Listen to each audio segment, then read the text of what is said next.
All right, guys. So here's a little clip about what we were talking about today. So check it out. We have Tom makes dinner. Okay. So this is a sentence that has obviously a subject, a verb, and a complement. Cleft in the sentence means to separate a sentence. The typical way to do it is to separate the complement, okay, which is dinner, and we include what and is, and have the sentence, what Tom makes is dinner.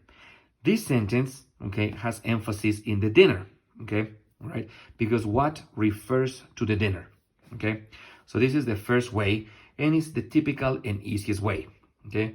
Now, the other form, okay, is to separate, okay, the subject. We separate the subject in here, and we have now the verb and the complement over here. Now, we can repeat the process by including what and including is. But what happens now is that we have a space in here. Tom needs a verb. Now, the verb that we can use in here, or that we are going to use, is an auxiliary. That auxiliary verb, okay, depends on two things. In this case, for example, the sentence is in present, right? The original sentence, Tom makes dinner, is in present. So what we're gonna put is the auxiliary does, and put Tom does.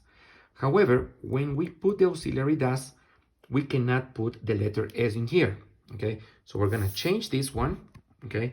And we're only gonna put make in here and say, what Tom does is make dinner. You can do this, obviously, with different tenses, okay? Let's try another one, okay?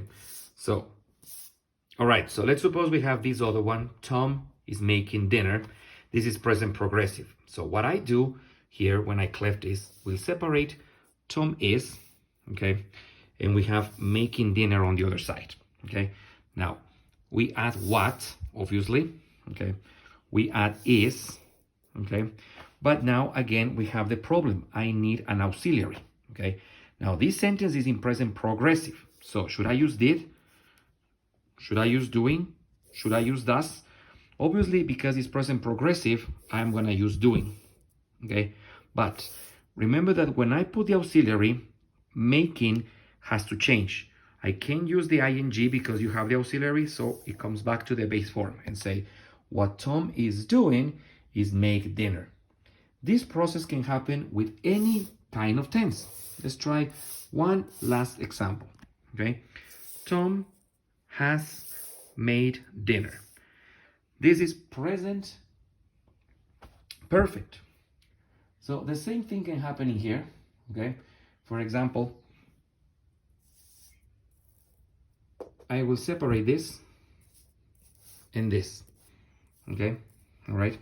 Tom has made dinner.